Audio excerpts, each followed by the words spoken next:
Ano nga ba ang lasa ng mga self-heating meal na mga ganito? Paano nga ba ito ipiprepare? Worth it nga ba siyang isama sa mga go bags natin or kahit sa mga simpleng camping? Tara, alamin natin. Meron na tayo ng mismong rice. Dito siya nakalagay. Parang shirataki rice actually. Ayan, so ito yung pinaka-sauce nga, table gravy sauce. May mga pagulay-gulay dito siya nakalagay. May kasama pa siyang spoon. I-click lang siya dito sa gilid. Wait. Ayan. Okay, ilalagay ko muna yung rice. Ilalagay lang natin siya dito. So next, lagay na natin itong parang pinaka-cabbage. Oh. Tapos, ito yung pinaka-sauce niya kasi.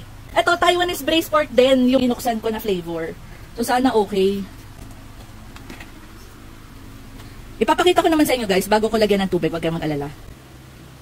Parang parang mas may buo-buo tong pork. So ang maganda dito, meron kasi siya dito sa likod. Ito. So, makikita nyo yung parang hanggang saan lang yung tubig. Wait lang, guys. Puno na ba? Sige, buksan na natin. Oh! Wow! Yung rice na ginamit dito, guys, anto ha? Parang shirataki rice. Parang ganun yung pagka-rice nga.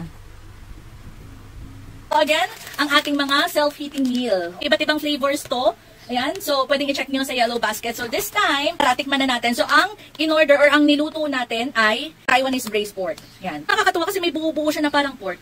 Ito siya, tikman natin. Ay! Guys, hindi sa pag-ano mas malasa to. Mas lasa mo yung sauce. Mas lasa mo yung sauce dito kasi onte yung hindi naman super onte, pero feeling ko mas madami kasi yung kanin ng kahapon. Tapos, may buo-buo siya ng mga pork. Wait lang guys, gutom kasi talaga ako eh. Kung akong tatanungin, deserve nitong mapasama sa ating mga go bag. Actually, kahit sa mga camping. So ayan, ilalagay ko sa yellow basket, i-check out nyo na.